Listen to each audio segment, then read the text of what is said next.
Alright, so I wanted to give a little chat about minimizing damage from feral pigs on watersheds by altering their food sources. This is sort of my idea. I don't know if I've never heard anybody else mention this, but pigs, one of the reasons why they're bad for watersheds is that they dig for food, consume native plants, etc. So the idea was, particularly in forests that are already converted to being like alien dominated. They're places that are not going to be native, at least not for a long time, maybe not ever.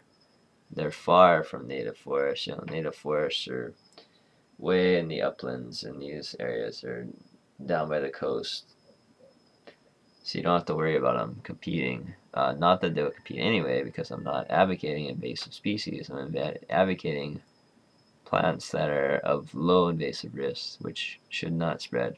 So, getting back to how that helps pigs, how it helps the watershed and the pigs at the same time, is that, well, you get the problems with pigs digging for food. In DeYoung's study on pigs in Kipahulu, they noted that pigs consume 5% of their daily stomach content every day in earthworms. Earthworms is their protein source, is their number one protein source, not that there aren't other protein sources. Suppose, I don't know if this would actually work, but suppose there was an alternative protein source you could feed pigs, like some kind of nut. I believe I read that in like Smoky Rock National Park, what the hell it's called, is the pigs do consume like acorns and wheat or some kind of grain, I don't know, and that is how they get their nutrients, and they don't necessarily dig for worms. Another thing about Hawaii is it would really be the icing on the cake if you could find an alternative protein source above ground from non-invasive fruit or nut trees. Not only that, but pigs, they might be eating like Pahole fern, they might be eating all kinds of native plants.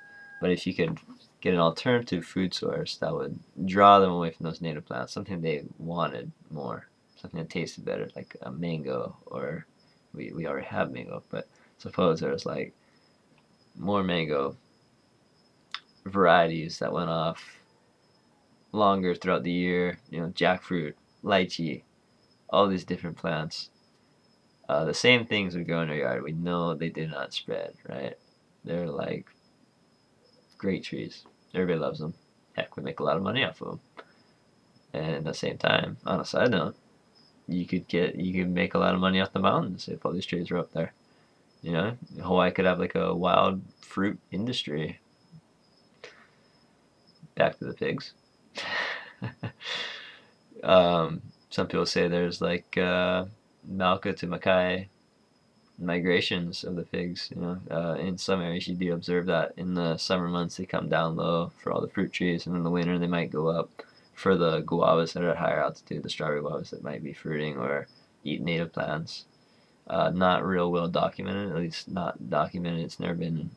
All the studies on pigs show they have very small home ranges. They actually do not migrate like this, but for the sake of the argument, let's say they do, which they do to some degree. It hasn't been documented yet, but I know they do. All the hunters know they do. Now, suppose you could offset that migration, just make it so they have like preferred food sources year-round down the lowlands. Then you might be able to draw them away from the uplands. And, at the same time, all us hunters, we enjoyed rose apple for many, many decades until the fungus hit. But rose apple, a lot of naturalists look at rose apple and think, oh, it's an invasive species. Good that it got wiped out. Well, not so good, because now the pigs are eating other stuff, more native stuff for sure. Also, as far as hunting efficiency goes, that those groves of rose apple were actually food plots.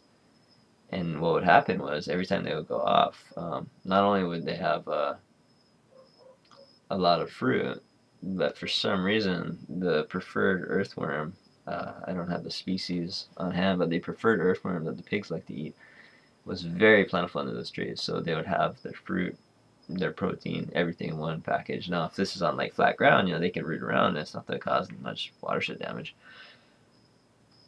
However, if it's on like a steep slope, that's where you get the problems. So another concept: draw pigs off the slopes.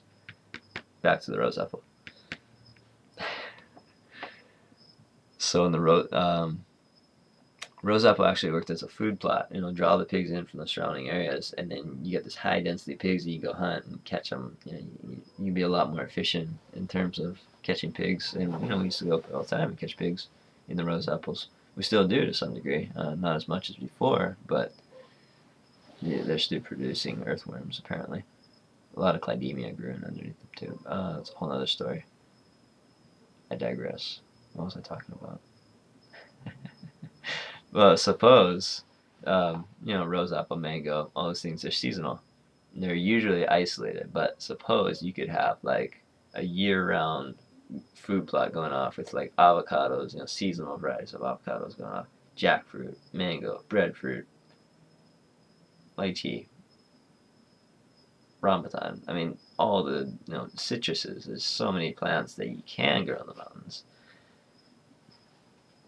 Koa even. Yes, koa feeds pigs. They eat the seedlings. I know it's not good for them to eat them but at the same time they do. Not good for koa if they eat them, is what I meant. But what's the harm? I mean, it's supposed to be in an area that's non-native anyway. And if we can get koa started, even better, which is not difficult. Koa grows very well in the lowlands. I'm going to stop here just to see what I said.